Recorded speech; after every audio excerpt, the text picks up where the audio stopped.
नमस्कार। आज की नई बुलेटिन में रामविलास पासवान का 74 साल की उम्र में कल दिल्ली में निधन हो गया। उनके निधन से पूरे देश में शोक का लहर छा गया।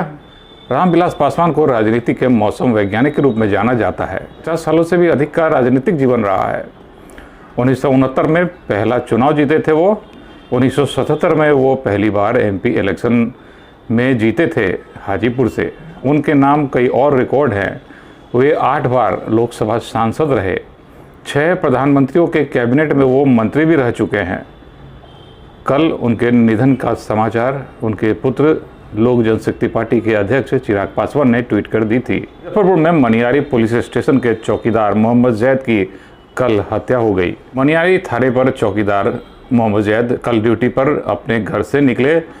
मनियारी थाना उनके घर से महज 1 किलोमीटर दूर है। घर से निकलते ही अपराधियों ने उनका पीछा शुरू कर दिया। अनवरा पुल के समीप उनको गोली मारी गई।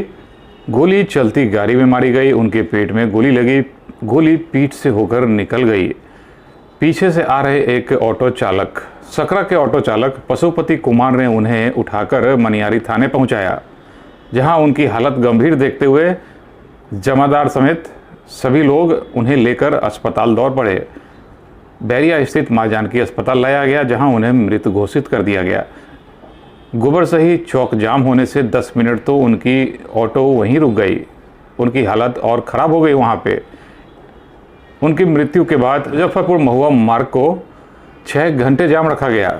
मोहम्मद जैद के छोटे भाई ने बताया कि मदरसा चौक पर उन्हें मारने की कोशिश की गई थी। बोलेरो से ठोकर मारी गई थी। उसमें वो बाल बाल बच गए थे। उसके बाद से ही वो मायूस रहने लगे थे। उनके मजबूत सूत्रों से शराब की कई खेप पकड़ी गई।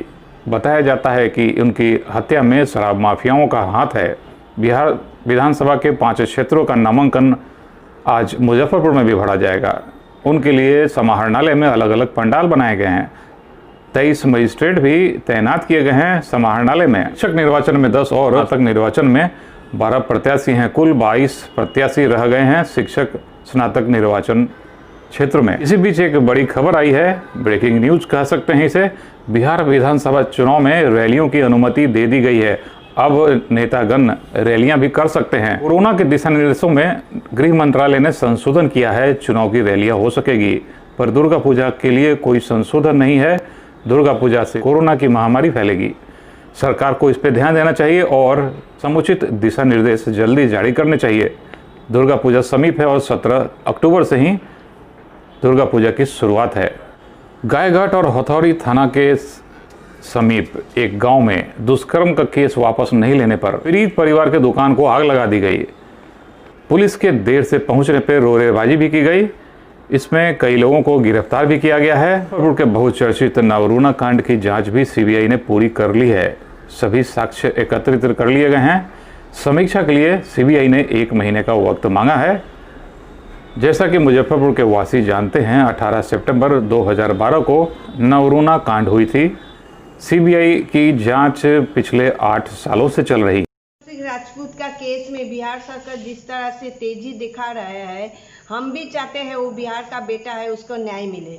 किंतु हमारा 12 साल की बेटी नवरूणा के केस में बिहार सरकार इतना ही तेजी दिखाते तो हमारा बेटी नवरूणा आज घर में होती।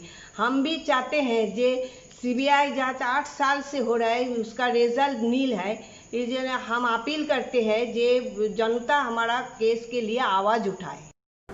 कई लोग जेल भी गए। साक्ष्य के अभाव में सभी रिहा हो गए। अब देखते हैं आने वाले दिनों में क्या नतीजा बाहर निकलता है। आए दिन मुजफ्फरपुर रेलवे स्टेशनों पर प्लास्टर टूटकर गिरने की घटना होने लगी है। कुछ दिनों पहले भी पार्सल कार्यालय की प्लास्टर छत से गिर गई थी। कल फुट ओवरब्रिज की प्लास्टर गिर गई। 15 अक्टूबर से स्कूल खोले जाने हैं, पर अभिभावक अभी नहीं राजी हैं स्कूल भेजने के लिए अपने बच्चों को। मुजफ्फरपुर की सबसे बड़ी समस्या है कूड़ा उठाओ और सड़कों में हो गए बड़े बड़े गड्ढे। आए दिन सड़क पर जब आप निकलेंगे तो कई गाड़ियों के चक्के टूटे मिलेंगे, गुल्ले टूटे मिलेंगे, छोटे छोटे गाड़ियों के भी। ई रिक्शा ज़्यादा चलते हैं शहर में और ई रिक्शा के लिए समतल सड़क की होने की ज़रूरत है। सड़कों के नहीं रहने से बेचारे ई रिक्शे वाले और ऑटो वाले परेशानी झेलते हैं। नीट परीक्षा का रिजल्ट 12 अक्टूबर को आने वाला है, जिसकी परीक्षा 13 सितंबर को ली गई थी। मुजफ्फरपुर के विधानसभा चुनाव में 6,858 गाड़ियों की ज़रूरत है।